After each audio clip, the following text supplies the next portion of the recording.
हुए तूफानों में तू ही मेरी चट्टान बढ़ती हुई लहरों पे तेरे कदमों के निशान उठते हुए तूफानों में तू ही मेरी चट्टान बढ़ती हुई लहरों में तेरे कदमों के निशान उठते हुए तूफानों में तू ही मेरी चट्टान बढ़ती हुई लहरों में तेरे कदमों के निशान ओ लहरों में तेरे कदमों के निशान। जीवन के हर एक संघर्षों में इस बात को हम जान ले कि यीशु हमारे संग है, यीशु हमारे साथ है। जब लहरें उठ खड़ी होती हैं उन लहरों को देखकर कहें मैं अकेला नहीं हूं। जिसने मुझे वायदा की है कि संसार के अंत तक मैं तुम्हारे साथ हूं, वो परमेश्वर हमारे संग सदा सर्वदा रहते हैं। उन बीमारियों को देखकर कहें, उन परेशानियों को देखकर कहें मेरा यीशु राज्य करता है। ओ तेरे कदमों के निशानों को हम देखें प्रभु, उन सब अवस्थाओं को, उन सब समयों में जहां पे हम परमेश्वर के कदमों को देखते नहीं हैं, विश्वास के द्वारा देखें। उन सब अवस्थाओं में परमेश्वर हमारे संग है, परमेश्वर हमारे साथ है। यीशु ने वायदा किया कि संसार के अंत तक मैं तुम्हारे संग रहूंगा। तुम क्यों निराश होते हो? आज जिस भी अवस्था से आप होकर जा रहे हैं, जिस भी परेशानियों से होकर जा रहे हैं, इस बात को समझ लें कि परमेश्वर आपके संग है। आप अकेले नहीं हैं, आप अकेले नहीं हैं। वो परमेश्वर जो सृष्टि करता परमेश्वर है, हमारे संग है, हमारे साथ है। इसलिए धैर्य के साथ हम कह सकते हैं उठते हुए तूफानों में तू ही मेरी बढ़ती हुई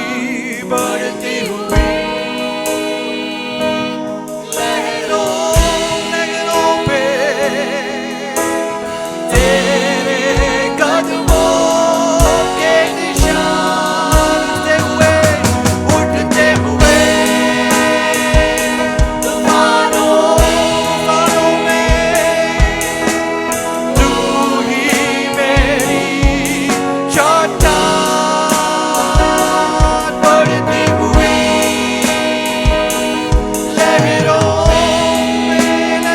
में तेरे कदमों के निशान।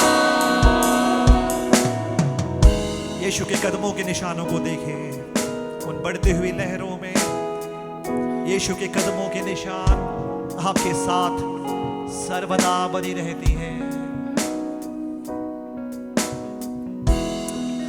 ओ तेरे कदमों के निशानों को हम देखें प्रभु,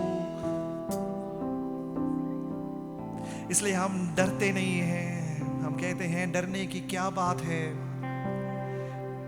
क्योंकि भविष्य हमारा परमेश्वर के हाथ में सुरक्षित है। वही परमेश्वर हमारा खुदावंद है, इज़राइल का परमेश्वर, अब्राहम, इसहाक और याकूब का परमेश्वर हमारा परमेश्वर है। यदि अब्राहम के साथ परमेश्वर रहे तो हमारे साथ भी वफादार है वो परमेश्वर। आज किसी बात की निराशा में आप हैं, किसी बात की चिंता में आप हैं, यीशु कहते हैं बोझ से दबे हुए लोगों मेरे पास आओ, मैं तुम्हें विश्राम दूंगा। अपने बोझ को मेरे ऊपर डालो, मैं तुम्हें विश्राम दूंगा। हो तू मेरा खुदावंद, तू मेरा उद्धारक यीशुआ। डरने की अब कोई बात नहीं, भविष्य मेरा तेरे हाथों में है। निराशा मुझको अब छू ना सके, आशा मुझ में हर दिन बढ़ती रहे। डरने की अब कोई बात नहीं, भविष्य मेरा तेरे हाथों में है। निराशा मुझको अब छू ना सके, आशा मुझ में हर दिन बढ़ती रहे। या है तू मेरा खुदावन, पीढ़ी दर पीढ़ी हरदम। या है तू मेरा गढ़ है, पीढ़ी दर पीढ़ी हरदम। तू जो उठता नहीं, तू जो सोता नहीं, इस्राएल का रखवाला हरदम। तू जो उठता नहीं, तू जो सोता नहीं, इस्राएल का रखवाला हरदम।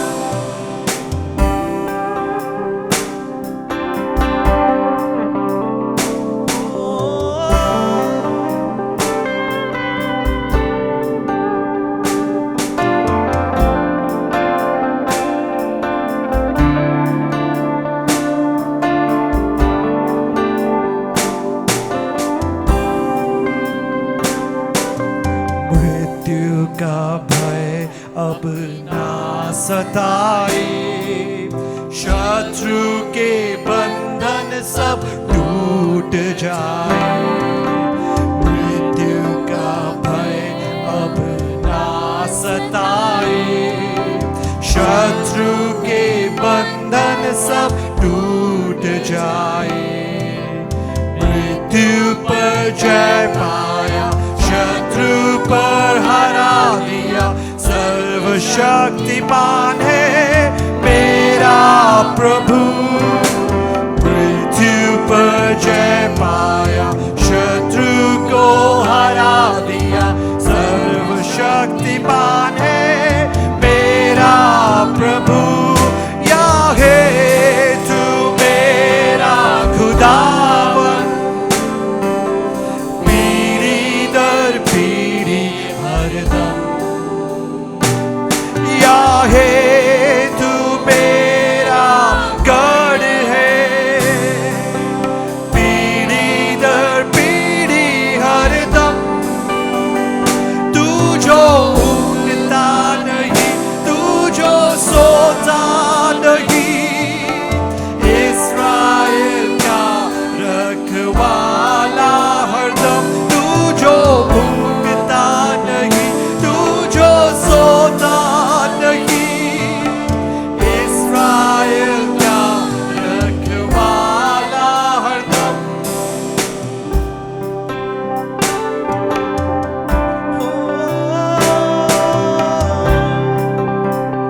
इस्राएल का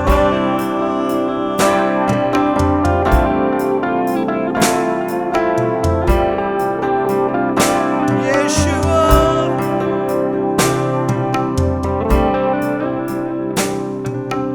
हार की बातें सब दूर हो जाए, रोग और कमजोरी मिट जाए। हार की बातें सब दूर हो जाए, रोग और कमजोरी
मेरा खुदावंद। आज सुबह के समय धैर्य के साथ कहें, वो परमेश्वर जो कभी सोते नहीं हैं, कभी ऊँघते नहीं हैं, वो परमेश्वर आपका रखवाली करते हैं।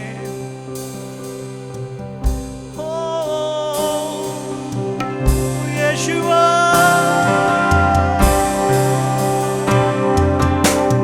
तू जो सोता नहीं, तू जो सोता नहीं, इस्राएल का रखवाला हरदम, तू जो ऊँघता नहीं, तू जो सोता नहीं, इस्राएल का रखवाला हरदम।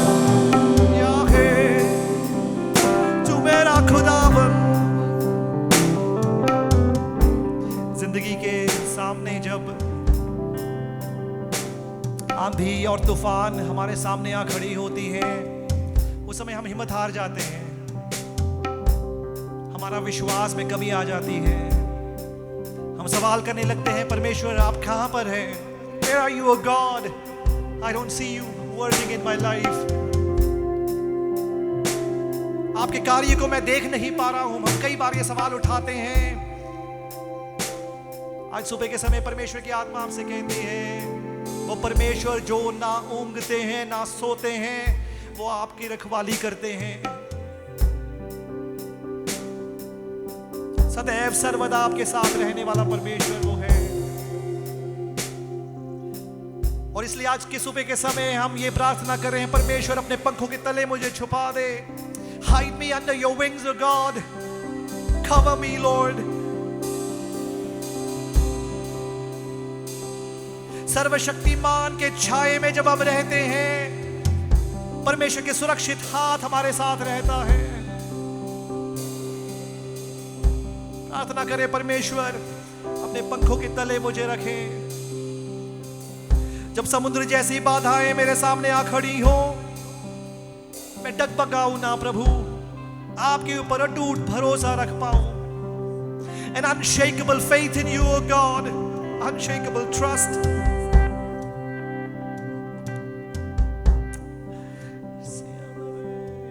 संभाले रख। आज की प्रार्थना ये हो, अपने पाँव को तले घेरे अपने सामर्थी हाथ में संभाले रख, संभाले रख अपने पाँव को तले घेरे रख अपने सामर्थी हाथ में। समुद्र उठे बादल गरजे,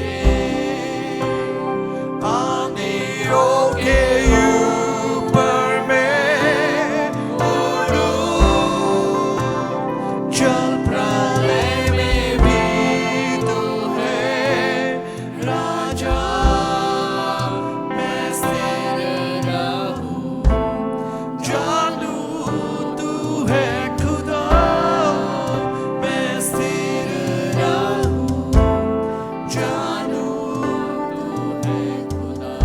समुद्र जैसे बादल हमारे सामने आ गरजे, हम परमेश्वर में धैर्य निश्चय रखते हुए कहेंगे, उस आंधियों के ऊपर हम उड़ेंगे, क्योंकि हम जानते हैं जल प्रलय में परमेश्वर हमारा राजा है। हम डगमगाएंगे नहीं,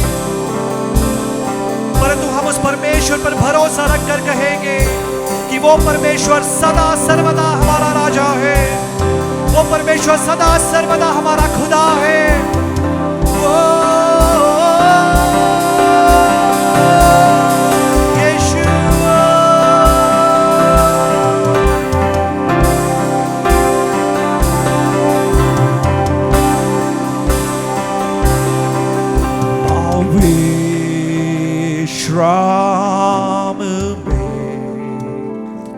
मसीह में सिर्फ मसीह में तेरे सामर्थ को जानूं, तेरे सामर्थ को जानूं, इस खामोशी विश्वास में समुद्र उठे बादल आंधियों के ऊपर, आंधियों के ऊपर मैं उड़ूं, जल प्रलय में भी तू है राजा, मैं स्थिर रहूं, जानूं तू है खुदा, मैं स्थिर रहूं, जानूं तू है खुदा। अपने उन अवस्थाओं में क्या हम स्थिर रहकर, शांत रहकर ये जान सकते हैं कि वो परमेश्वर हमारा खुदा है, वो कभी हमें छोड़ते नहीं हैं, कभी त्यागते नहीं। उनका वायदा ये है, संसार के अंत तक मैं तुम्हारे साथ हूं। आपके चारों तरफ जब समुद्र जैसी बाधाएं खड़ी हों, आप स्थिर रहकर ये जाने, डगमगाए ना, बिल्कुल संकोच ना रखें। No doubts at all, for I know who has called me, he will accomplish the purpose for which he has called me. मैं जानता हूं जिसने मुझे बुलाया है, और वो परमेश्वर उस उद्देश्य को पूरा करेगा जिसके लिए उसने मुझे बुलाया है। जीवन के इस सफर में बहुत सारी बाधाएं आएंगी, परंतु मैं स्थिर रहकर जानूंगा कि यहोवा मेरा खुदा है।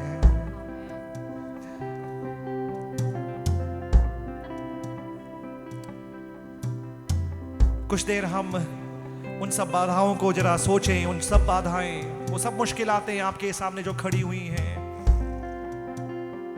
all the distractions and troubles of life,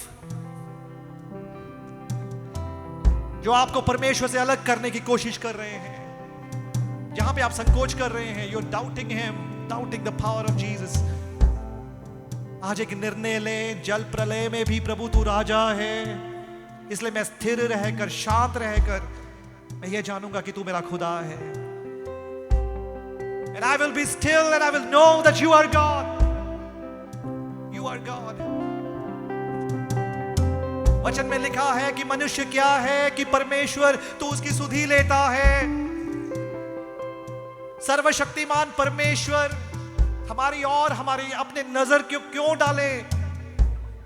वो परमेश्वर है, वो खुदा है, और हम इंसान हैं जो घास के समान है, मैदान के फूल के समान है, आज है और कल नहीं। पर फिर भी परमेश्वर कहते हैं, बोझ से दबे हुए लोगों मेरे पास आओ, मैं तुम्हें विश्राम दूंगा। Come to me, Jesus says, come to me and I will give you rest। आज अपने उन सब बोझों को परमेश्वर के पास हम रखें, उन सब बोझों के सामने कहें, जल प्रलय में भी जो राजा है वो मेरा खुदा है। समुद्र उठे, बादल गरजे, आंधियों के ऊपर मैं उड़ूं, जल प्रलय में भी तू है राजा, मैं स्थिर रहूं, जानूं तू है खुदा, मैं स्थिर रहूं, जानूं तू है खुदा। समुद्र उठे, विश्वास के साथ कहें, आंधियों के ऊपर मैं उड़ूं, जल प्रलय में भी तू है राजा, मैं स्थिर रहूं, जानूं तू है खुदा, मैं स्थिर रहूं, जानूं तू है खुदा। पिता परमेश्वर, हम अपने आप को आपकी हजूरी में समर्पण करते हैं। मनुष्य क्या है कि तू उसकी सुधि लेता है। परमेश्वर, आप सृष्टिकर्ता परमेश्वर है, आपको मनुष्य की स्तुति की जरूरत नहीं है। आपके चारों तरफ अनगिनत स्वर्गदूत निरंतर आपकी स्तुति करते हैं, परंतु हम धन्यवादी हैं प्रभु कि आपने हमें योग्य ठहराया कि हम आपकी स्तुति आराधना कर सके। उन स्वर्गदूतों के साथ मिलकर प्रभु हम आपकी आराधना कर सके। यह आपका महान प्यार है कि आप हमें अपना समझते हैं प्रभु, हम आपके संतान हैं। यह आपका महान देन है प्रभु, हम जो आपके बैरी थे, आपके दुश्मन थे, आपसे अलग थे प्रभु, आपके प्यार को कभी भी हम स्वीकार नहीं कर पाते। हमारे अंदर कोई खूबी और योग्यता नहीं थी प्रभु कि आपको, आपके नाम भी हमारे जुबान पे हम ले सकें। पाप में फंसे थे, पाप में हम गिरे थे प्रभु, परंतु उचित समय में आपने अपना पुत्र यीशु को हमारे लिए भेजा, जिनके द्वारा प्रभु हमें अनंत काल की जिंदगी मिलती है। हम आपकी आराधना कर पाते हैं और मुश्किलों के बीच में भी हम ये दृढ़ निश्चय रखते हैं कि हम अकेले नहीं हैं, कि आप हमारे साथ हैं। प्रभु, हमारी प्रार्थना है जीवन के हर एक संघर्षों के बीच में आपको हमारा प्रभु मानकर प्रभु जी आपके लिए, आपके इच्छा अनुसार जीवन बिताने के लिए पवित्र आत्मा हमें बल दे, हमें सामर्थ्य दे। हम अपने बल में कुछ भी नहीं कर सकते प्रभु, अपने आप में प्रभु जी हम निस्सहायक हैं, परंतु जब आपका पवित्र आत्मा हमारे द्वारा कार्य करता है प्रभु जी, हम आपके लिए बहुतायत के कार्य कर सकते हैं। और हमारी प्रार्थना है आप हमें अपने असामर्थ से भरे प्रभु, ताकि इन आखिरी समयों में प्रभु हम आपके लिए जिंदा गवाह बनकर प्रभु जी आपकी नाम की महिमा, आपकी रोशनी प्रभु जी उस अंधकार में हम फैला सकें। आप हमें सामर्थ्य दे प्रभु। आगे के समय जब आपके चरणों में बैठते हैं प्रभु, आपके वचन को सुनते हैं, प्रार्थना है वचन के द्वारा आप हमसे बातचीत करें। मसीह यीशु के नाम में हम इस प्रार्थना को मांगते हैं, आमीन। कृपया सब बैठें।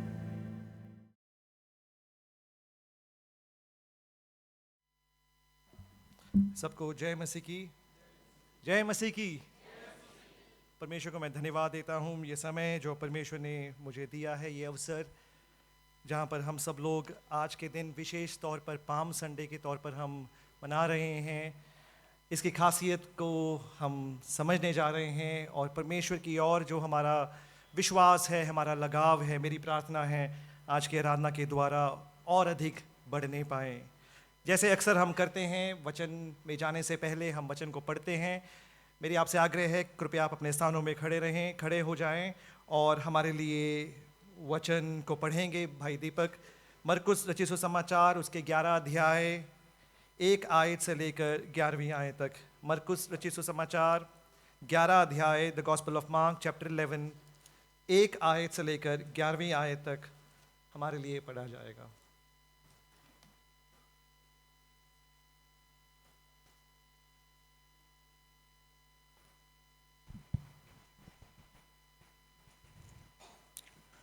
जब वे यरूशलेम के निकट जैतून पहाड़ पर बेतफगे और बेतनिया के पास आए तो उसने अपने चेलों में से 2 को ये कहकर भेजा, सामने के गांव में जाओ और उसमें पहुंचते ही एक गदही का बच्चा जिस पर कभी कोई नहीं चढ़ा बंधा हुआ तुम्हें मिलेगा, उसे खोल लाओ।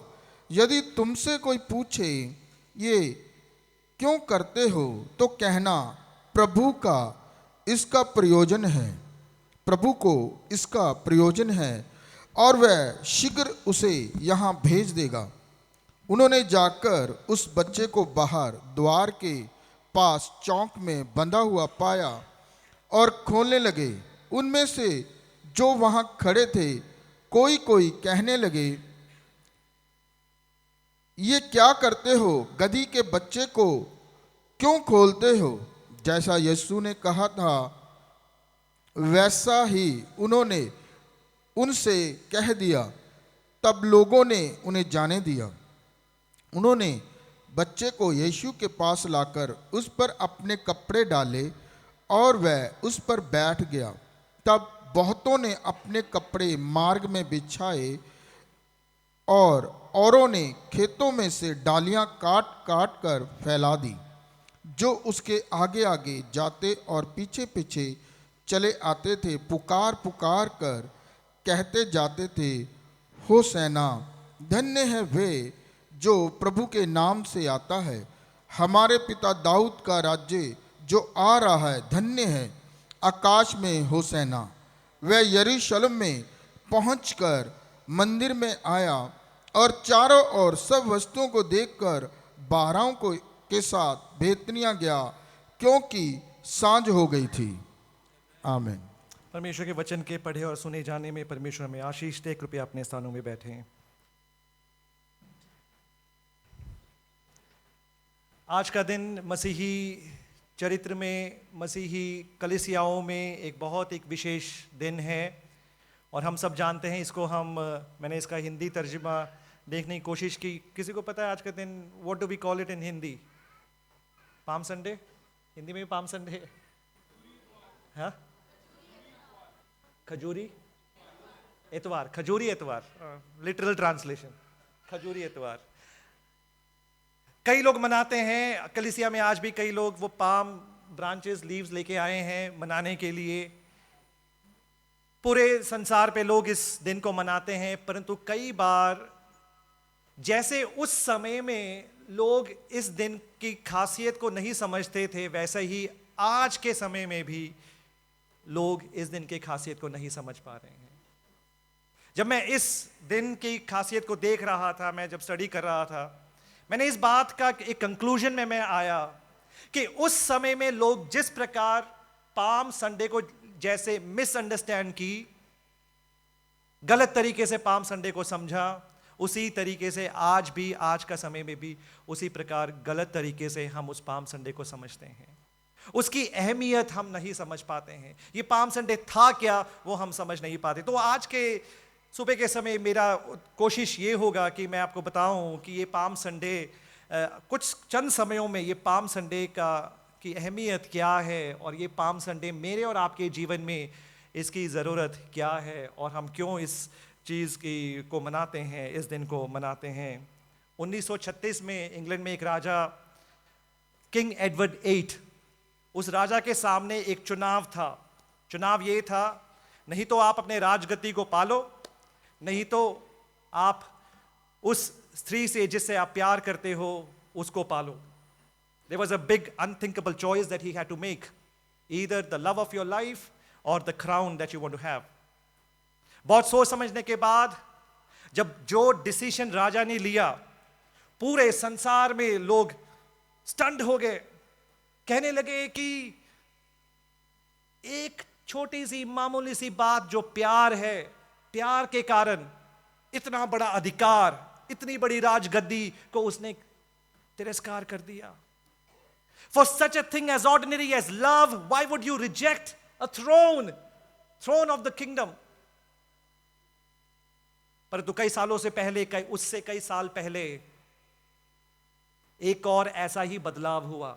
There was a big great exchange of a great king, एक बहुत बड़ा राजा जिसने स्वर्ग के सब सम्मान को छोड़कर इस धरती पे आए। He left all the glories of heaven and came down to this earth. प्यार के खातिर केवल नहीं, परंतु अपने दुश्मनों के खातिर सब कुछ छोड़कर इस संसार में आए। और वो यरूशलेम में जब वो प्रवेश हुए, लोगों ने सोचा, लोग समझे कि वो एक घोड़े के ऊपर सवार होकर आएंगे, परंतु वो एक गधे के ऊपर सवार होकर आए। Unlike people's expectations, लोगों ने सोचा था कि इनकी सवारी इस प्रकार नहीं होगी, ये एक योद्धा बनकर, कॉन्करर बनकर आएंगे और इजराइल को आजादी देंगे, परंतु वो ऐसे दास बनकर आए, एक गधे के ऊपर सवार किया। पाम संडे की मिथ्या यही है। This is the mystery of palm Sunday. राजाओं के राजा, प्रभुओं का प्रभु परमेश्वर स्वर्ग के सब महिमा को छोड़कर इस धरती पे आए और एक दास समान, दास रूप आए और उनकी राज पदवी क्रूस के द्वारा उनको मिला। His coronation was done at a cross, not in Jerusalem. उनका जो ओपनिंग, क्या बोलते हैं, जब ओपनिंग सेरेमनी होती है, जब आप उनको राजा घोषित करते हैं, यीशु मसीह की राज घोषणा क्रूस पे हुआ, पाम संडे में नहीं हुआ। लोग सोचते थे पाम संडे में हम उनको राजा घोषित कर लेंगे, लोगों की मिसअंडरस्टैंडिंग। और वही बात आज मैं आपसे बात करना चाहता हूं। मैंने अपने संदेश का शीर्षक ये दिया है, यीशु वो राजा जिसकी हम प्रतीक्षा नहीं करते थे। Jesus not the king we expected. Yeshu ऐसा राजा जिसकी प्रतीक्षा हमने की नहीं। और पूरे संदेश में मैं इस बात को बार बार जिक्र करूंगा कि यीशु ऐसे एक राजा बनने में अपने आप एक संकोच कर रहे थे, वो राजा जिसकी हमें आवश्यकता है, a king that we want. क्योंकि यीशु समझते थे कि हमें ऐसा राजा चाहिए जिसकी जरूरत हमें है। Jesus refuse to be the king that we want, क्योंकि हम चाहते थे कि वो राजा इस प्रकार का राजा हो। यीशु ने रिफ्यूज किया कि मैं इस प्रकार का राजा नहीं होऊंगा, क्योंकि मैं चाहता हूं उस प्रकार का राजा बनूं जिसकी जरूरत आपको है, a king that you need. और इसलिए मेरे ध्यान, आपका ध्यान, मेरा ध्यान, हम सबका ध्यान मरकुस सुसमाचार उसके 11वीं अध्याय पहले आयत से लेकर 11वीं आयत में हम अपने ध्यान को ले जाएं। ये पाम संडे है, यीशु मसीह के इस संसार के आखिरी हफ्ते का समय है। इसको हम होली वीक बोलते हैं, पवित्र हफ्ता बोलते हैं। यीशु मसीह क्रूस की ओर यात्रा कर रहे हैं। यीशु मसीह की यरूशलेम की ओर जो यात्रा वो कर रहे हैं, ये विजय है, साथ ही साथ एक दुखद एक अवस्था है, एक दुखद समय भी है। विजयी समय इसलिए है क्योंकि यीशु मसीह मसीहा है। He is indeed the prophesied king of the Old Testament. पुराने नियम में यीशु मसीह के बारे में, मसीह के बारे में भविष्यवाणी की थी। और हम देख सकते हैं कि यीशु मसीह उस भविष्यवाणी के आधार पर एक राजा की तरह यरूशलेम में आते हैं। पर दुखद बात यह है, it's a tragedy. Why? Because लोग यीशु मसीह के मिशन, यीशु मसीह के आने को नहीं समझ पाए। लोगों ने सोचा कि यीशु मसीह एक राजा बनकर आ रहे हैं, परंतु यीशु मसीह एक दास रूप धारण कर कर, he came as a servant to serve everyone, एक दास रूप धारण कर कर लोगों के पास आए।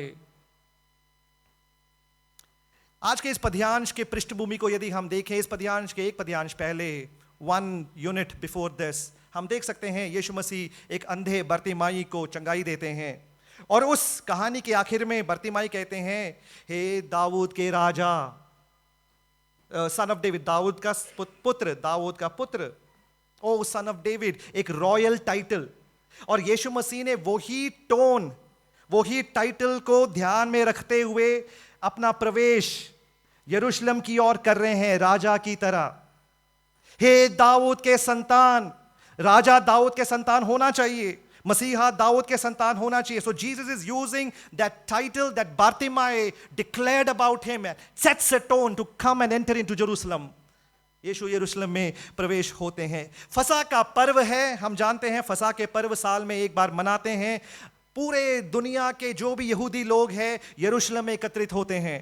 और यहां पर भी इस समय में जब यीशु मसीह यरूशलेम में प्रवेश हो रहे हैं, पूरे दुनिया के लोग यरूशलेम में एकत्रित हुए हैं, बहुत बड़ी भीड़ है। और वो सब ये आग्रह करते हैं कि परमेश्वर हमें रोमी साम्राज्य से हमें आजाद करेंगे, that this Messiah would liberate us from Roman oppression। और ये ऐसा समय है जब रोम के जो अधिकारी लोग हैं वो उस शहर पनाह पर घुड़सवार होकर, they used to ride on horses and they used to enter into fortress। But यहां पर उसके विपरीत एक ऐसा राजा गधे के ऊपर बैठकर, a stark contrast to what you expect। आप प्रतीक्षा कर रहे थे एक ऐसा राजा जो घोड़े पे सवार होकर पूरे रोम साम्राज्य को खत्म कर देंगे, उनको हरा देंगे और अपना साम्राज्य इस धरती पर स्थापित करेंगे। पर यह राजा इस प्रकार का राजा नहीं था। पाम संडे में, उस समय में लोग पाम संडे को गलत धारणा, गलत एक मिस रिप्रेजेंटेशन, मिस इंटरप्रिटेशन की, वही आज लोग करते आ रहे हैं। कुछ बातों के द्वारा मैं इस संदेश को आगे विवरण उसका देना चाहता हूं। सबसे पहली बात है, ये इस राजा ने कुछ स्ट्रैटेजिक लोकेशन को चुना, कुछ ऐसे जगह को चुना, वेरी स्ट्रैटेजिक। आप मेरे साथ ध्यान दें, अपने बाइबलों में देखें पहली आयत, यदि आप पढ़ें 11वीं अध्याय की पहली आयत, वहां पे कुछ जगह का नाम है। हाँ, कौन से जगह का नाम है आप मुझे बता सकते हैं? जैतून पहाड़ एक जगह, जैतून पहाड़, ओके। बेथफगे यानी बेथफेज और बेथनी, ये 3 जगह यीशु मसीह वहां पे प्रवेश हो रहे हैं, इस 3 जगह से होकर वहां। सो ये राजा सोच समझकर इन लोकेशंस को चुनते हैं और इन लोकेशंस को चुनकर यीशु मसीह यरूशलेम में प्रवेश होते हैं। Very strategic locations. पुराने नियम में हम देख सकते हैं, जकरिया उसका 14 अध्याय 4 और 5 आयत में इस प्रकार लिखा है, आखिरी समयों में परमेश्वर जैतून पहाड़ पर खड़े होंगे ताकि राष्ट्रों को जज करे, उनके ऊपर न्याय करे और अपने राज्य को इस संसार पर ले आए। जकरिया 14 अध्याय 4 और 5 आयत आप देख सकते हैं, बाद में जब समय है आप देखें। इस प्रकार की भविष्यवाणी हुई कि आखिरी समयों में परमेश्वर जैतून पहाड़ पर खड़े होंगे। तो यीशु मसीह सोच समझकर ऐसे एक लोकेशन को चुन रहे हैं। Very deliberately he is choosing this location. बताना चाहते हैं कि वो भविष्यवाणी जो हुई थी पुराने समय में, पुराने नियम में, वो भविष्यवाणी का पूर्तिकरण यहां पे हो रहा है। एक ऐसा योद्धा राजा नहीं, परंतु एक ऐसा राजा जो सेवक है सबका। Not as a conquering king but as a suffering servant. और दूसरी जगह के बारे में हम जानते हैं, बेथनी। हम सब जानते हैं बेथनी कौन सी जगह है। बेथनी वो जगह है जहां पर मरियम, मार्था और लाजरस रहते थे। एक बहुत छोटा सा शहर, बहुत छोटी सी गांव। अधिकतर लोग जब राजा बनना चाहते हैं, राजगद्दी को धारण करना चाहते हैं, बड़े बड़े जगह चुनते हैं कि नहीं। जब प्रेसिडेंट ट्रम्प को स्वेरिंग इन की, सोहाना गांव में नहीं स्वेरिंग इन की, कहां पे किया था? वॉशिंगटन। हमारे प्राइम मिनिस्टर मोदी को जब स्वेरिंग इन की, हमारे पास के एक पिंड से स्वेरिंग इन नहीं की, इट वाज इन। पर यहां पर देखें, यीशु मसीह ने जानकर, यानी कि सोच समझकर, बेथनी नामक एक छोटा सा एक गांव, एक छोटी सी एक जगह को चुना, क्योंकि यीशु मसीह राजगद्दी को जब धारण करना चाहते हैं, it was a place of relationship, not a place of power. रिश्ते का एक जगह है, रिश्ता जहां पे उनके क्लोज एसोसिएट्स है, मरियम, मार्था, लाजरस। यीशु मसीह चाहे तो यरूशलेम से आ सकते थे, चाहे तो ऐसी बड़ी शहरपनाह से आ सकते थे और अपने राजगद्दी वहां पे स्थापित कर सकते थे, परंतु यीशु मसीह बेथनी में, बेथानिया में, जिसको लोग जानते ही नहीं थे।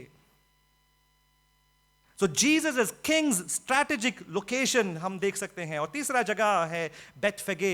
बेथफगे का अर्थ इस प्रकार है, जो अनराइप फिग्स, फिग्स इज अंजीर, जो पका हुआ अंजीर नहीं है, ना पका हुआ अंजीर जैसा, उस जगह को इस प्रकार दर्शाते थे Bethphage, the house of unripe figs.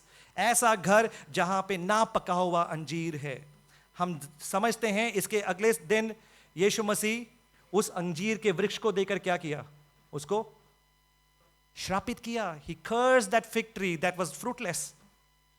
ये इज़राइल के पतन को दिखाता है। That shows the spiritual deterioration of Israel, spiritual situation of Israel.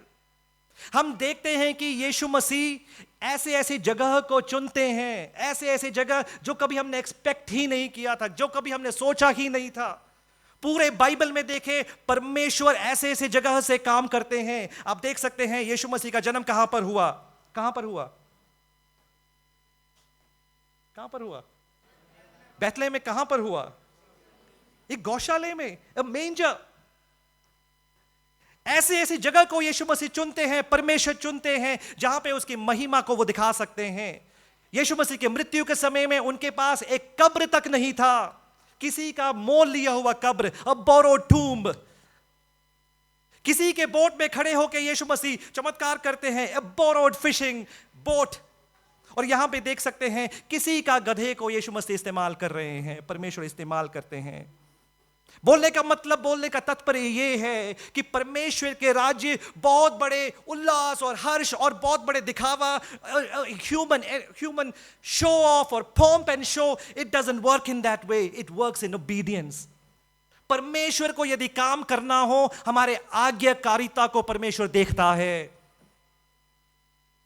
बहुत बड़ा एक आजकल हम देखते हैं कि परमेश्वर को काम करना, हम एक्सपेक्ट करते हैं कि बहुत बड़ी सभा होनी चाहिए, बहुत बड़ा बात होना चाहिए, हजारों के करीब लोग आने चाहिए, लाखों के करीब लोग आने चाहिए। जरूरी नहीं है, जरूरी नहीं है। It's not necessary. यदि परमेश्वर राजाओं के राजा यरूशलेम में किसी का मोल लिए हुए गधे को इस्तेमाल कर सकते हैं, तो परमेश्वर मेरे और आपके साधारण जिंदगियों को भी इस्तेमाल कर सकते हैं। He could work in our ordinary lives. हमारे जिंदगी जिसको कोई देखता नहीं है, हमारे ऐसी जिंदगी जहां पे विश्वास का जो माप है बहुत ही कम है, it's significantly very low. God can work in our lives. परमेश्वर उन जिंदगियों का इस्तेमाल कर सकते हैं जब हम वो जिंदगी को परमेश्वर के हाथों में देते हैं कि परमेश्वर इस नाचीज जिंदगी को आप इस्तेमाल करें। Such a life that Lord you would use. और इस कारण हम परमेश्वर के सामने कुछ भी एक्सक्यूजेस नहीं बना सकते कि परमेश्वर मेरे अंदर तो कोई काबिलियत नहीं है। परमेश्वर कहते हैं काबिलियत नहीं है, यहां पे मैंने इस्तेमाल करना है। God says if you don't have any power, that's where I want to work, that's what I want to use.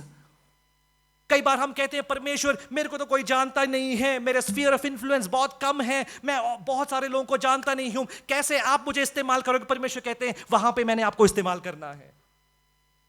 परमेश्वर ने जानकर, यीशु मसीह राजा ने जानकर ऐसे ऐसे जगह को चुना जो जिस जगह के कोई खूब कोई खासियत नहीं था। It was not very significant places, but God use those insignificant places. परमेश्वर ने ऐसे ऐसे जगह को परमेश्वर ने चुना। आज सुबह के समय पाम संडे में परमेश्वर हमें ये याद दिलाना चाहते हैं, परमेश्वर की नजरों में जो महानता है, true greatness begins when we stop demanding stage. परमेश्वर के नजरों में बड़ी महानता तब होती है जब हम बड़े बड़े स्टेजों का इंतजार करना बंद कर दे, है कि नहीं? हम सोचते हैं हम महान तब होंगे जब मैं बड़े स्टेज में खड़े होकर हजारों की तादाद में लोगों को प्रचार करूंगा। No, you will never be. पर परमेश्वर के राज्य में महानता वो ये है जब परमेश्वर हमें कुछ कार्य देता है, उस कार्य को हम स्वीकार करें, और जैसे भी छोटा कार्य हो, जैसे भी इनसिग्निफिकेंट कार्य हो, लोगों के सामने शाबाशी की कोई बातें नहीं होगी, छोटी सी छोटी बात होगी। यदि आप उस बात को मानोगे, परमेश्वर आपको महान करेगा, परमेश्वर आपको बड़ा करेगा। God would make you big. Only thing is that you got to humble yourself in the sight of God. हम देखते हैं यहां पर पहली बात, परमेश्वर ने वो जगह को जो चुना, लोकेशंस को जो चुना, वेरी इनसिग्निफिकेंट, बहुत ही इनसिग्निफिकेंट जगह को परमेश्वर चुनते हैं। यदि परमेश्वर का जो चुनाव हमारे मानवीय इच्छाओं के विपरीत है, if God's choice of location is against our human expectation, हम देख सकते हैं यीशु मसीह जो अगला कार्य कर रहा है, वो चेले लोग उससे बहुत ही ज्यादा शॉक हो जाएंगे। The next thing that Jesus is going to do that will shatter them completely. हमने देखा यीशु मसीह ने एक स्पॉट को चुना कि मेरा मिशन, मेरा यरूशलेम में आने का उद्देश्य इन जगहों से होगा। अब हम देखते हैं यीशु मसीह यरूशलेम में प्रवेश होना है। यरूशलेम में कैसे प्रवेश होंगे? एक बहुत बड़ी सभा में प्रवेश होंगे, घोड़सवार होंगे, सोने का एक घोड़ा होगा, उनके बॉडीगार्ड के लिए बहुत सारे स्वर्गदूत नीचे आए। ऐसा कुछ था? ऐसा कुछ भी नहीं था। He is entering. ये चेले लोग इस बात को समझ नहीं पाते क्योंकि मानवीय इच्छाओं के बहुत ही विपरीत है। मानवीय इच्छा, human expectation was that God you would ride on a chariot, आप घुड़सवार होंगे, सोने का मुकुट होगा आपके सर पर, बहुत सारे स्वर्गदूत होंगे। पर यहां पर आप देखिए यीशु मसीह कैसे यरूशलेम में प्रवेश होते हैं। दूसरी बात मेरा है, राजा का बहुत ही अजीब सा लॉजिस्टिक्स, हिंदी में लॉजिस्टिक्स, मुझे पता नहीं लॉजिस्टिक्स क्या है, उनका क्रम चीजों को he's मेकिंग सम प्लान्स, कुछ प्लान्स बना रहे हैं। बहुत ही अजीब प्लान्स यहां पर यीशु मसीह बना रहे हैं। राजा का बहुत ही अजीब सा एक प्लान। पहले हमने देखा राजा का बहुत ही स्ट्रैटेजिक लोकेशन, दूसरी बात है राजा का अजीब सा एक प्लान। दूसरी और तीसरी आयत को कोई पढ़ें, वर्सेस 2 और 3। हाँ पढ़। हाँ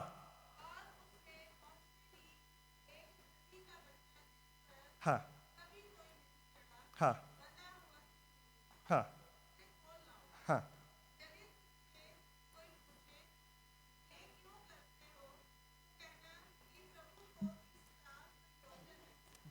आपको कुछ समझ आया ये जो जो जो बात कह रहे हैं?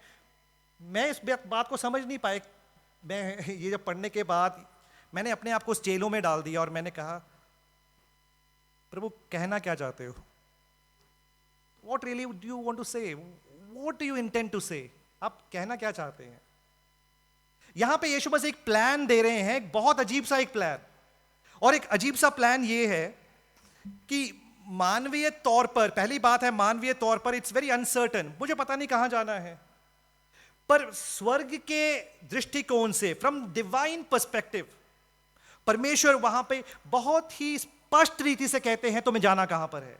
पहली बात वहां पे दूसरी आयत में कहते हैं कहां पे जाना है?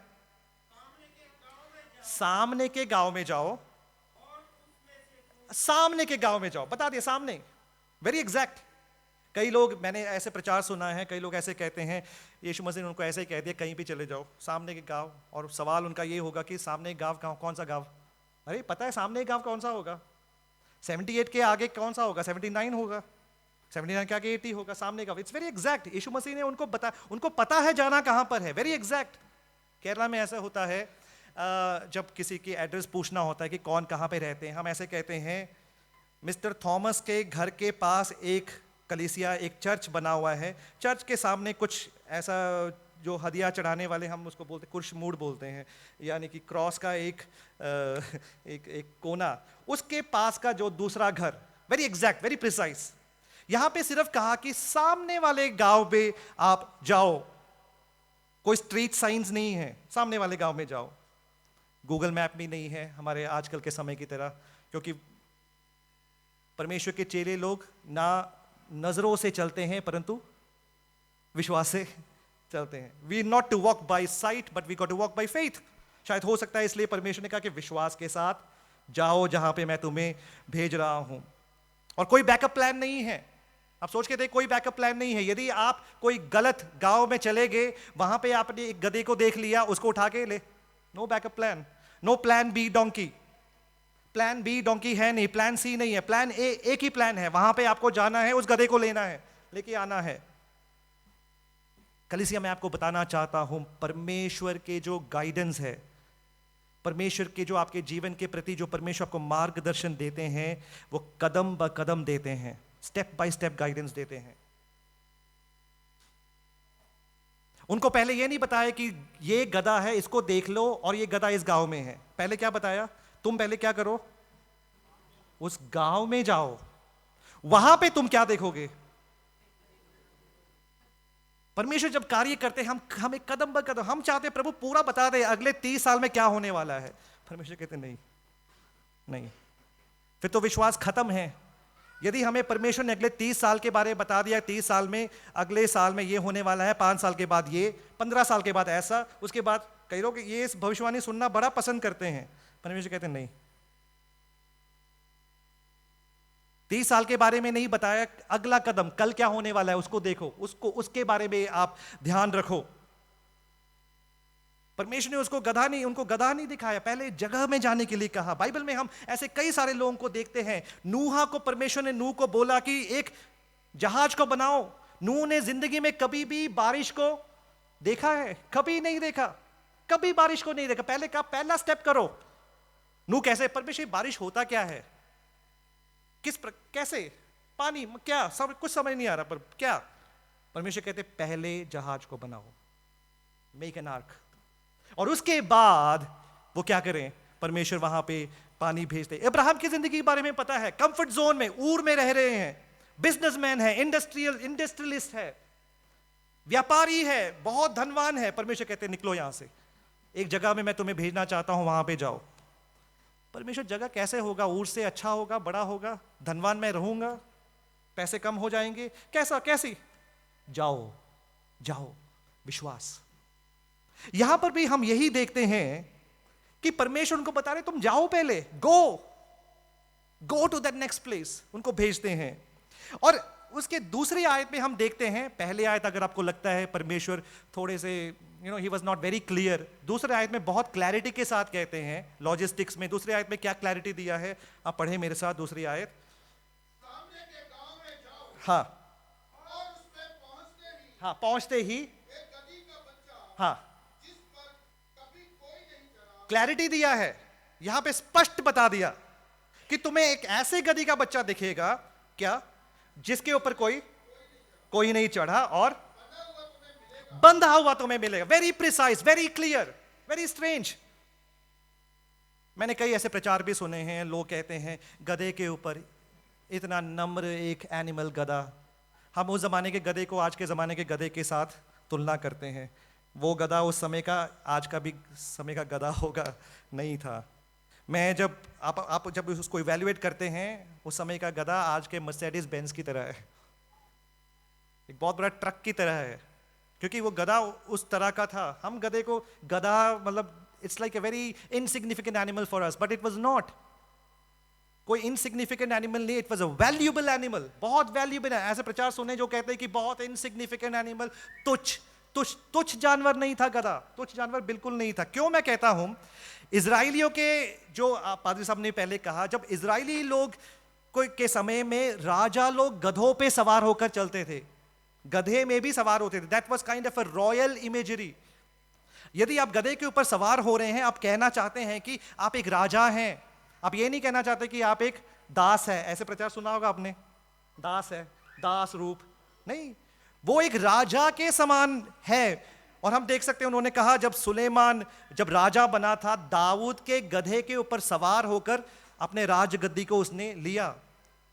राजे के मतलब गधे के ऊपर सवार होना, so that's kind of its kind of a royal imagery.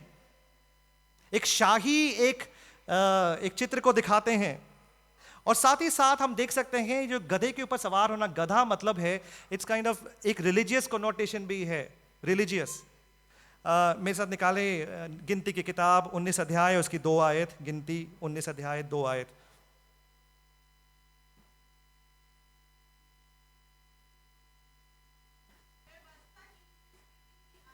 हाँ हाँ हाँ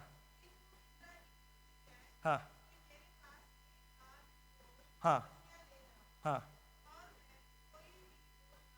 हाँ, कोई भी दोष ना हो। आप आगे आगे पढ़ते जाओगे, वहां पे लिखा है कि जिसके ऊपर कोई चढ़ा ना हो, ऐसा जानवर जिसके ऊपर, an unridden animal was required for sacred purposes, परमेश्वर के विधियों को पालन करना हो, ऐसे जानवर जिसके ऊपर कोई चढ़ा ना हो, जो ब्लेमलेस हो। तो ये जो गधा है, जो स्पष्ट रीति में गधे के बारे में बताया है, ये राज गद्दी को भी दिखाते हैं, रॉयल इमेजरी भी दिखाते हैं, साथ ही साथ एक रिलीजियस पर्पस, जो भी धार्मिक काम आपको करना हो, एक ऐसा गधा होना चाहिए जिसके ऊपर कोई ना चढ़ा हो, जिसके ऊपर कोई बैठा ना हो। तो फरीसी लोग वहां खड़े होकर जब इस प्रकार के गधे को देखते हैं, वो ये कहते होंगे कि ये गधा, ये तो हमारे धार्मिक कामों में कार्य आने वाला गधा है, ये गधा जिसके ऊपर राजा लोग सवार होते थे। तो यीशु मसीह को देखकर क्या कहने लगे, ये क्या कौन है, ये एक राजा है, he is a king, but not the king that I expected, not the king that you expected. साथ ही साथ यदि हम प्रायोगिक तौर पर देखें, ये गधा जिसके ऊपर कोई चढ़ा नहीं है, उसके पास कोई एक्सपीरियंस नहीं है। जिस जानवर के ऊपर कोई बैठा नहीं है, उसके पास कोई एक्सपीरियंस नहीं है, तो क्या होगा, जो बैठने वाले की स्थिति आप समझ सकते हैं कभी भी गिर सकते हैं कि नहीं। और ऐसा भी हो सकता है जो अनट्रेन्ड एनिमल है, उसको पता ही नहीं है कितना तेज भागना है, कब खड़ा होना है, कब बैठना है, डजंट नो, इट्स अनट्रेन्ड।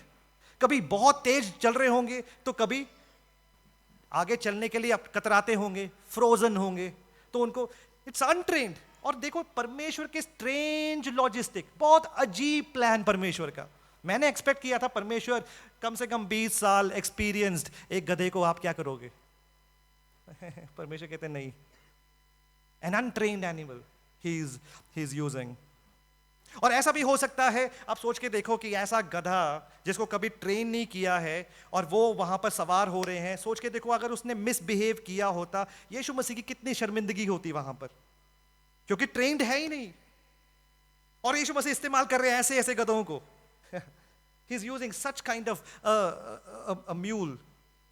और ऐसे कहा जाता है कि पहले सदी की यहूदिया में यदि आप किसी के जानवर को ले ले, मतलब बिना पूछ कर ले ले, ऐसे बंधा हुआ था और आपने उसको ले लिया, अपने घर पे ले गए, वो चोरी का बराबर था। That was as equivalent to theft, stealing.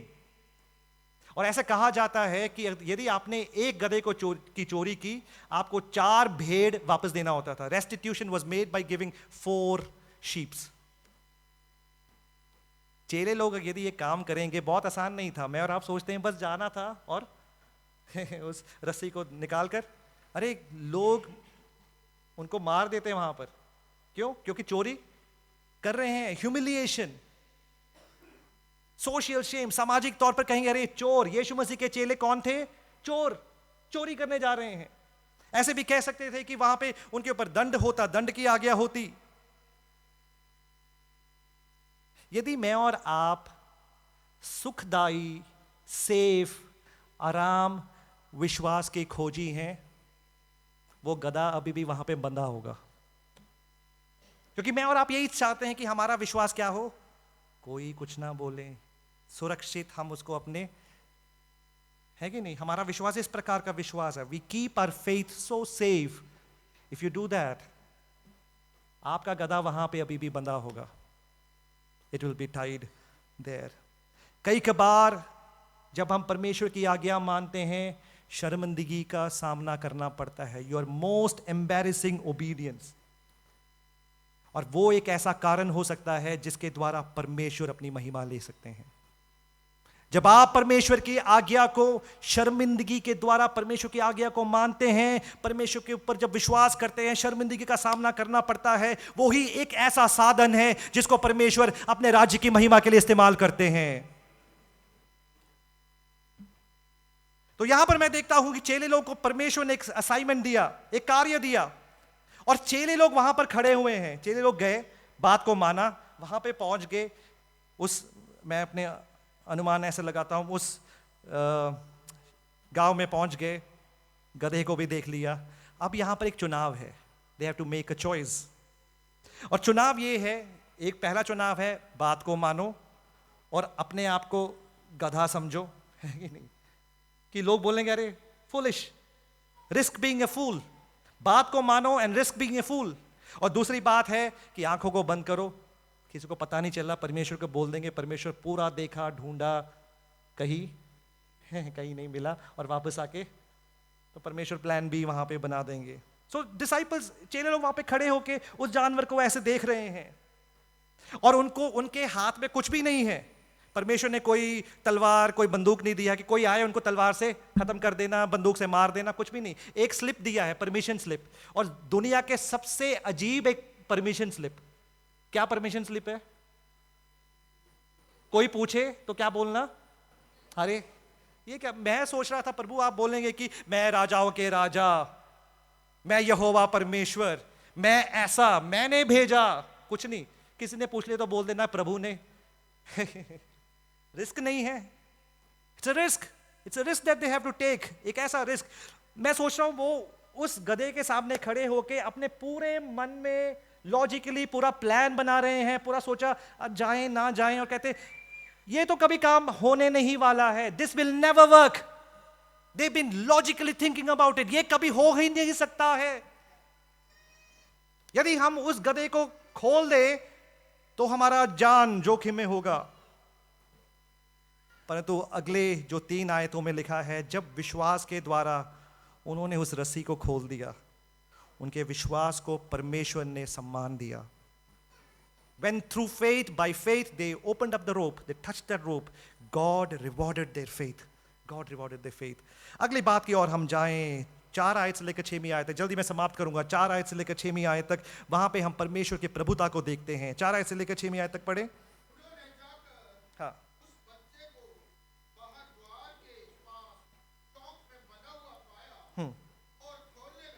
हाँ, हाँ,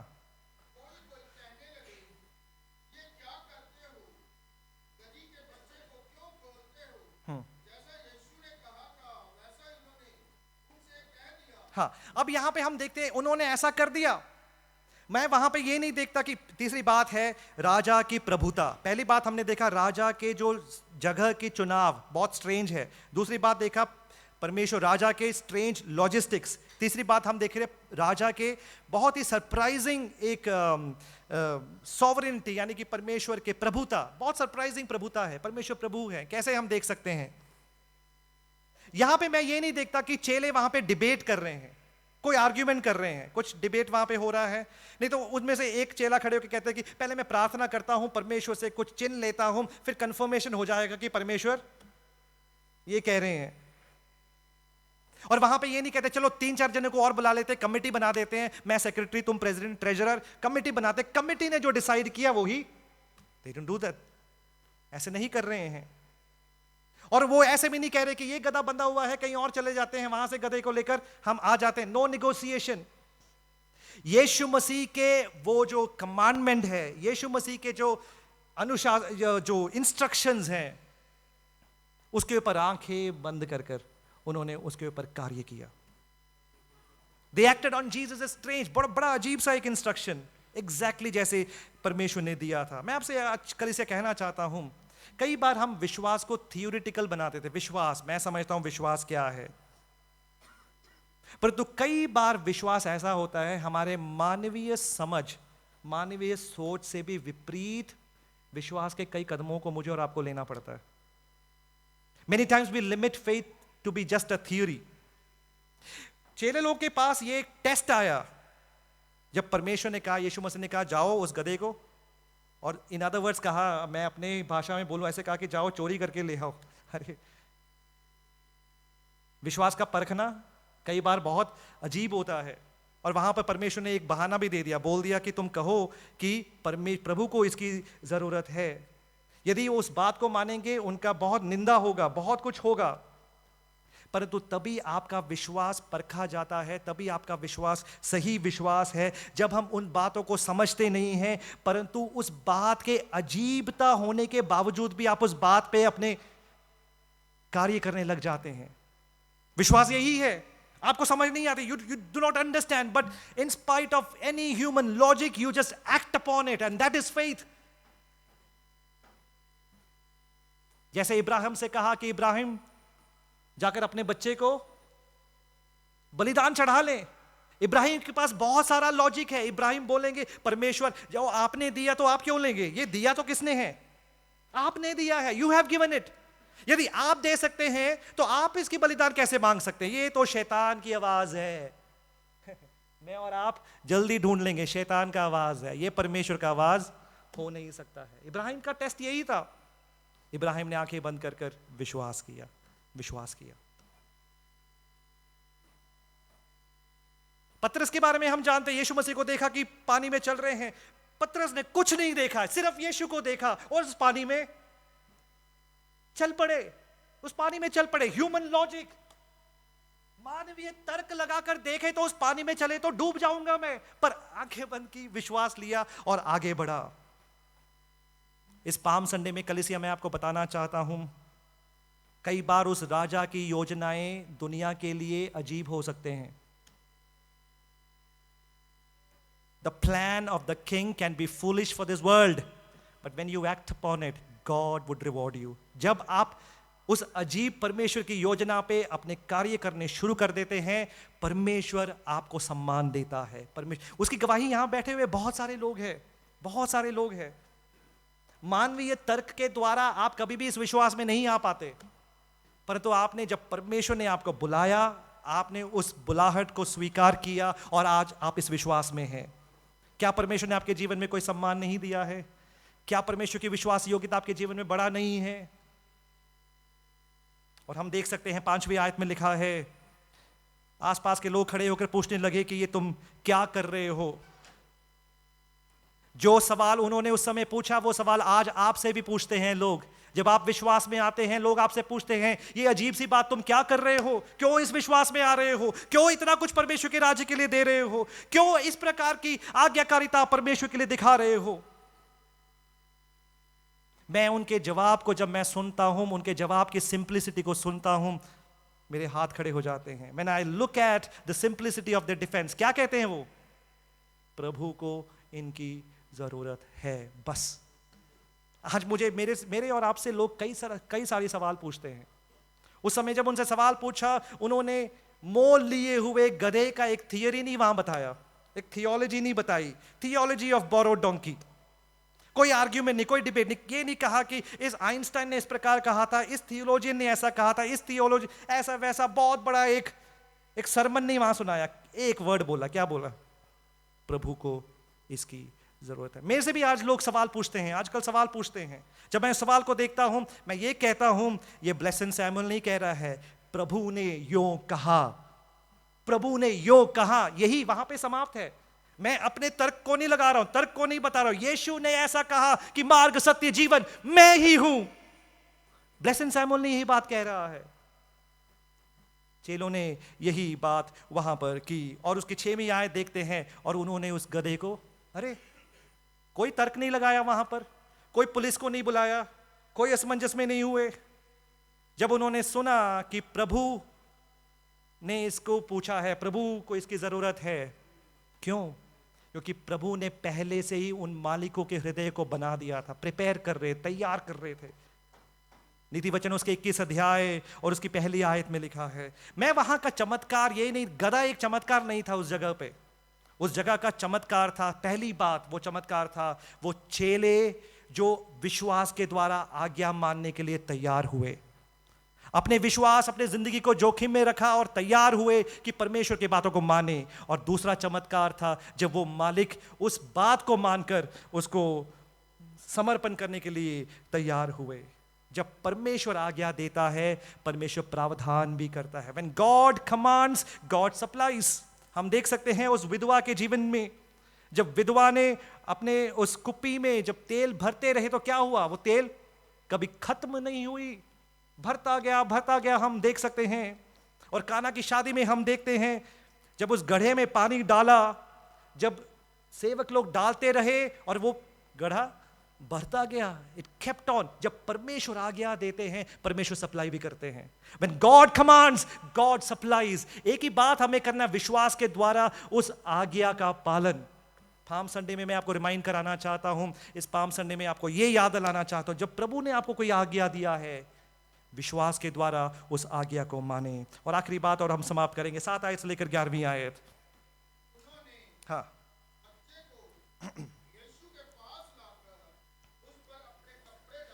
हाँ,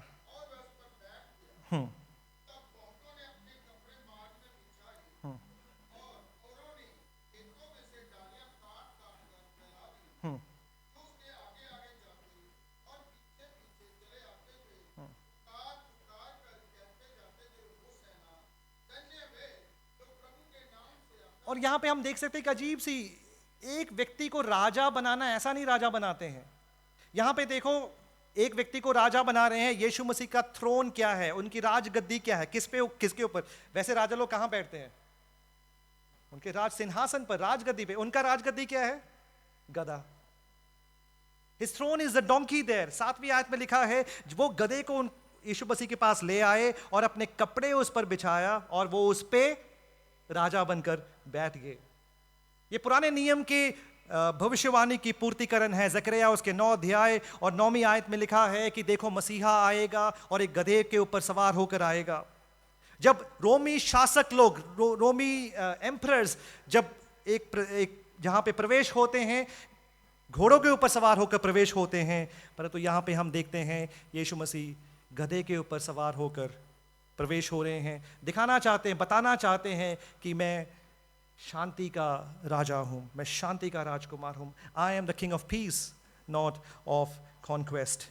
और 8वीं और 9वीं आयत, 8वीं 9वीं 10वीं आयत में इस पर लिखा है कि वो लीफी पाम वहां पे बिछाने लगे और इस प्रकार कहने लगे, होज़ैना होज़ैना, धन्य है वो जो परमेश्वर के नाम में आते हैं।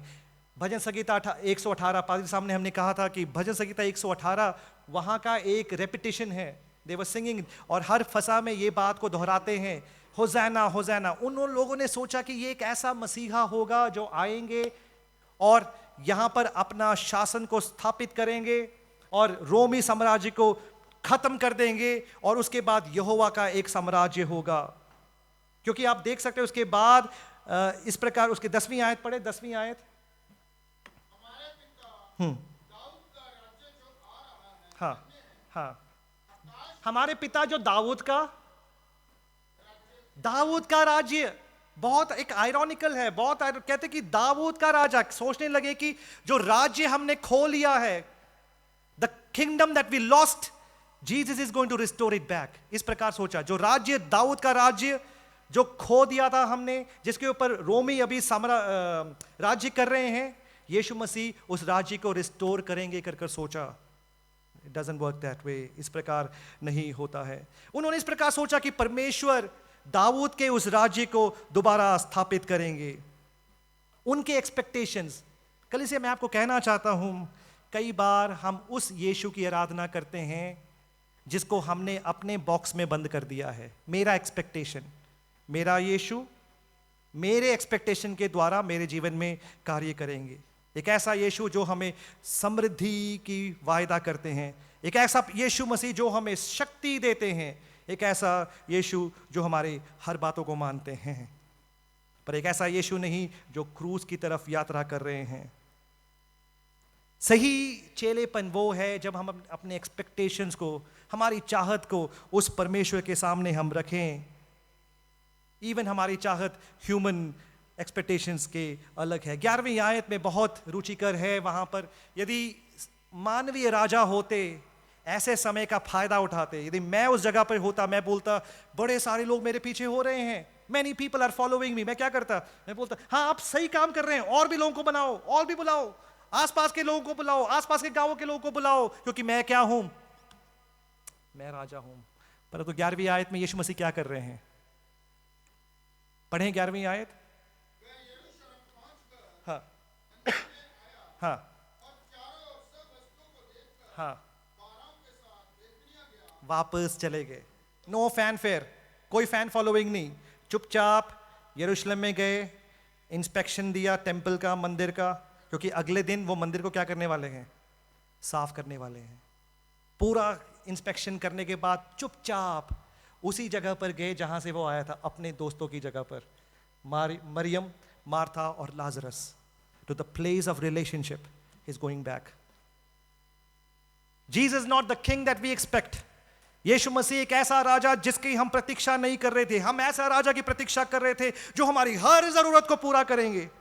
ऐसी राजा की प्रतीक्षा कर रहे थे जो घुड़सवार होकर अपने राज्य इस जगह पर स्थापित करेंगे, पर ऐसा राजा जिसकी प्रतीक्षा हमने कभी भी नहीं किया, एक ऐसा राजा बनकर यीशु मसीह संसार पर आए। और उनकी राजगद्दी की घोषणा यरूशलेम में नहीं हुई, उनकी राजगद्दी की घोषणा उस कलवरी क्रूस पर हुआ। And his real coronation was done on the cross of Calvary when he gave his life for the humankind. जब परमेश्वर ने अपने जिंदगी इंसान के लिए न्यौछावर कर दिया। आज सुबह के समय 3 बातें मैं आपसे कहना चाहता हूं। पहली बात, मेरी और आपकी इच्छाएं क्या है? What is your expectation about Jesus? इस पाम संडे में मेरी और आपकी इच्छा प्रभु की प्रति क्या है? लोगों ने परमेश्वर की स्तुति तब तक की जब तक परमेश्वर उनके बॉक्स में थे, परमेश्वर उनके एजेंडा में थे। आजकल यही होता है, जब तक परमेश्वर मेरी बातों को माने, जब तक मेरी इच्छाओं को पूरा करे, तब तक ये परमेश्वर की स्तुति मैं करता रहूंगा। Check your expectations. Yeshu Masih के प्रति आपका एक्सपेक्टेशंस क्या है? पाम संडे को लोग मिस इंटरप्रिटेशन करते हैं कि पाम संडे को यीशु राजा, पर यीशु राजा क्यों थे? Why Jesus was a king? हम ऐसे एक यीशु की प्रतीक्षा कर रहे हैं जो हमारी इच्छाओं को आशीष दे, परंतु हमारे सुख सुविधाओं को डिस्टर्ब ना करे। He bless our ambitions, but he should not disturb our comforts. We want that kind of a king, isn't it? हम ऐसे एक राजा को चाहते हैं जो हमारे मूल्यों को माने, जो मूल्य हमारा है, जो वैल्यूज हमारी है, उस वैल्यूज को अफर्म करें और पाप के बारे में हमसे कभी ना कहें। ऐसे राजा की प्रतीक्षा हम करते हैं। हम ऐसी राजा की प्रतीक्षा करते हैं जो समृद्धि हमें देता है, प्रॉस्पेरिटी, खूब सारे धन, खूब सारी दौलत, इस संसार में जो भी चाहिए वो सब बहुत आयत से हम चाहते हैं कि राजा हमें दे, पर हम उस राजा की प्रतीक्षा नहीं करते हैं जो हमसे बलिदान चाहता है। Demand sacrifice. रोमियोस के 12 अध्याय पहली आयत में लिखा, निदान है भाइयों, अपने शरीरों को जीवता हुआ बलिदान करके चढ़ाओ, ये परमेश्वर के लिए भावता हुआ बलिदान है। Present your bodies as a living sacrifice. God requires that kind of a sacrifice. आज सुबह के समय हमारे परमेश्वर के प्रति जो एक्सपेक्टेशंस है, कैसा राजा यीशु मसीह होना चाहिए।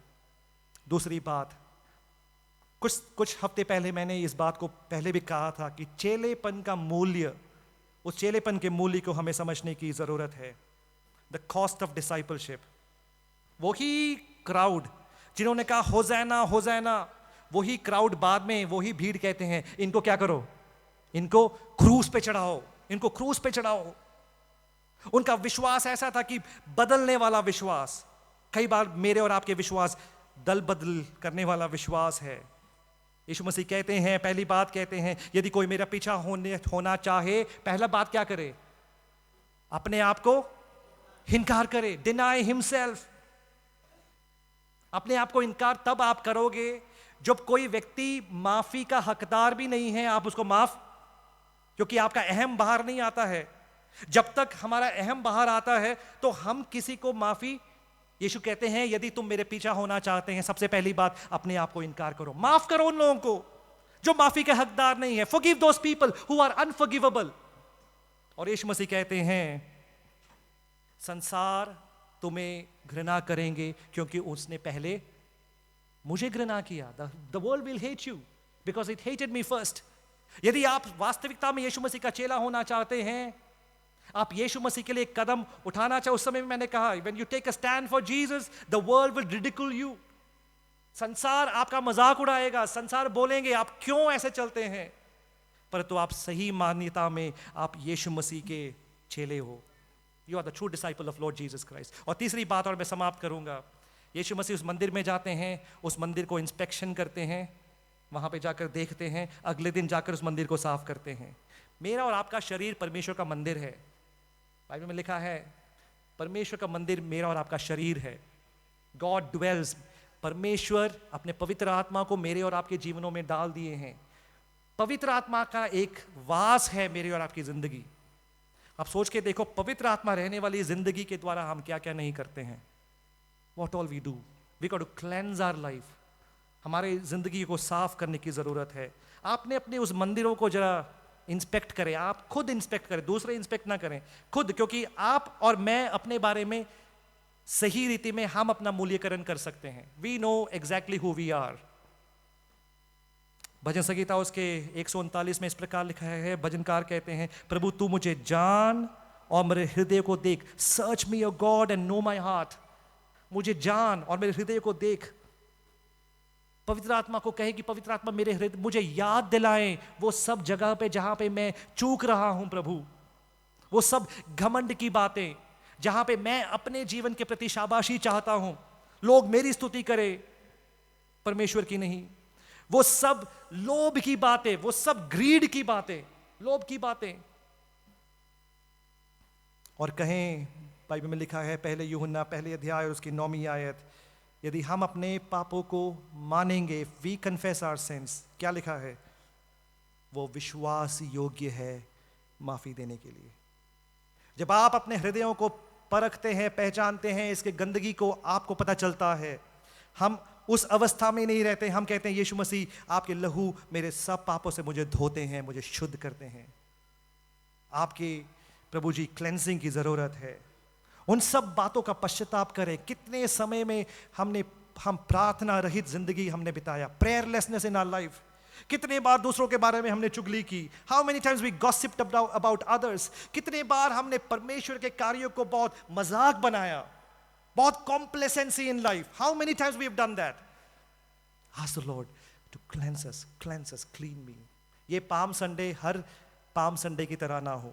यीशु मसीह हमारे जिंदगी को बदलना चाहते हैं। क्यों ना हम अपने आंखों को बंद करें, कुछ देर हम अपने जिंदगी को परख कर देखें।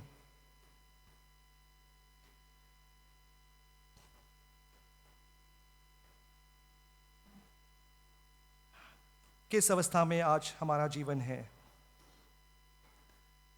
क्या उस पाम संडे की वास्तविकता को हम समझते हैं? एक ऐसा दिन जहां पे परमेश्वर का राज्य इस संसार का राज्य की तरह नहीं है। परमेश्वर की सोच हमारी सोच की तरह नहीं है। उनके वेज, उनके रास्ते हमारे रास्ते की तरह नहीं है। परमेश्वर ने हमें जो याद दिलाया है कि परमेश्वर की राज्य, परमेश्वर की किंगशिप है, वो नम्रता के द्वारा होता है। पिता परमेश्वर, आज सुबह के समय हम अपने आप को समर्पण करते हैं। हम धन्यवादी हैं प्रभु कि आप उस क्रूस तक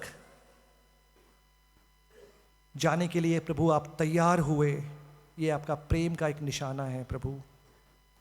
that's a sign, a symbol of your love. प्रभु जी, हम आपके प्रेम के हकदार नहीं थे प्रभु। आपने हमसे इतना प्रेम रखा कि आप क्रूस सहने के लिए भी तैयार हुए, ताकि हम जैसे लोग जो आपके बैरी थे प्रभु, आपसे बहुत अलग थे, हम आपके संतान अपने आप को कहला सकते हैं। ये हमारी खूबी के कारण नहीं, परंतु आपके विश्वास योग्यता जो हमारे जीवन में बहुत आयत से है। हमारी प्रार्थना है हम आपको उस नजर से देखें प्रभु, जिस नजर से आप हमसे चाहते हैं प्रभु। हम कभी भी आपको अपने उस बॉक्स में प्रभु जी, अपने उस इच्छाओं में आपको सीमित ना रखें, परंतु वास्तविकता में यीशु कौन है कर कर पहचान आपके पवित्र आत्मा हमें दे, ताकि आपके पवित्र आत्मा के द्वारा प्रभु जी आपको हमारे जीवन के राजा मानकर प्रभु इस विश्वास की जिंदगी आगे बिताने के लिए आप हम सबको मदद करें। प्रार्थना सुनने के लिए धन्यवाद। प्रभु यीशु मसीह के नाम से हम इस प्रार्थना को मांगते हैं,